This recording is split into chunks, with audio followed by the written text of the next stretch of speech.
Alright, good afternoon. Wait. Right. It takes like 2 seconds to catch up after you press the button. Alright, go. Alright. Good afternoon, ladies and gentlemen, and welcome to the 2015 Rock and Roll Hall of Fame induction. I'm here to introduce one of the most influential musicians to ever live. A man who has been called second only to John Lennon. A man who in his career has explored and experimented in almost every kind of genre of music that you can think of. This man is Frank Zappa. Zappa's odd and funny lyrics, along with unusual musical structures, have gained him huge success in the music business and an almost cult-like following. Zappa's love of music sparked as a child when he grew an infatuation of the music of Spike Jones, a musician who specialized in parodies of popular songs. He taught himself to play the drums and electric guitar in high school. He was a percussionist in the marching band, but was kicked out for smoking in his uniform. One of his high school English teachers became a scenarist in Hollywood and got him his first musical job, scoring the 1964 film Home Run Slow. After he graduated high school, he used the $1,500 he made from scoring the movie to set up his own small recording studio in Cucamonga, California. He played with bands in bars and cocktail lounges throughout the Los Angeles County. In 1964, he became a guitarist in an R&B band called the Soul Giants. Eventually, the band evolved into the Mothers.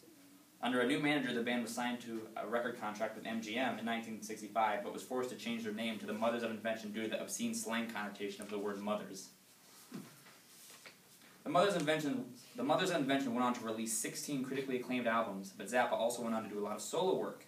His album Shake Your Booty has sold over 2 million copies to date, while his album Joe's Garage is often considered to be one of the greatest rock operas ever released. In the 70s and 80s, he became a notable jazz guitarist. And in the 80s and 90s, he went on to record and perform with classical music with ensembles such as the London Symphony Orchestra. Frank Zappa has inspired many famous artists today with his amazing work. He's also inspired me as a musician. The reason why I admire Zappa so much is because how much he loved what he did and how much of his life he dedicated to his music. His whole career, he was a target of censorship by radio and record companies because of his offensive lyrics, but he kept writing because he was writing what he felt and he didn't necessarily care if some people were offended.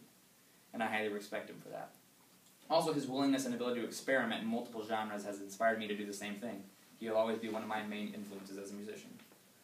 Rolling Stone magazine has listed him 22nd on their list of 100 greatest guitarists of all time in 2011. He was awarded the Grammy Lifetime Achievement Award in 1997, and now today we are inducting him into the Rock and Roll Hall of Fame. Now for the moment you have all been waiting for, here to speak about hard work and following your dreams, Mr. Frank Zappa.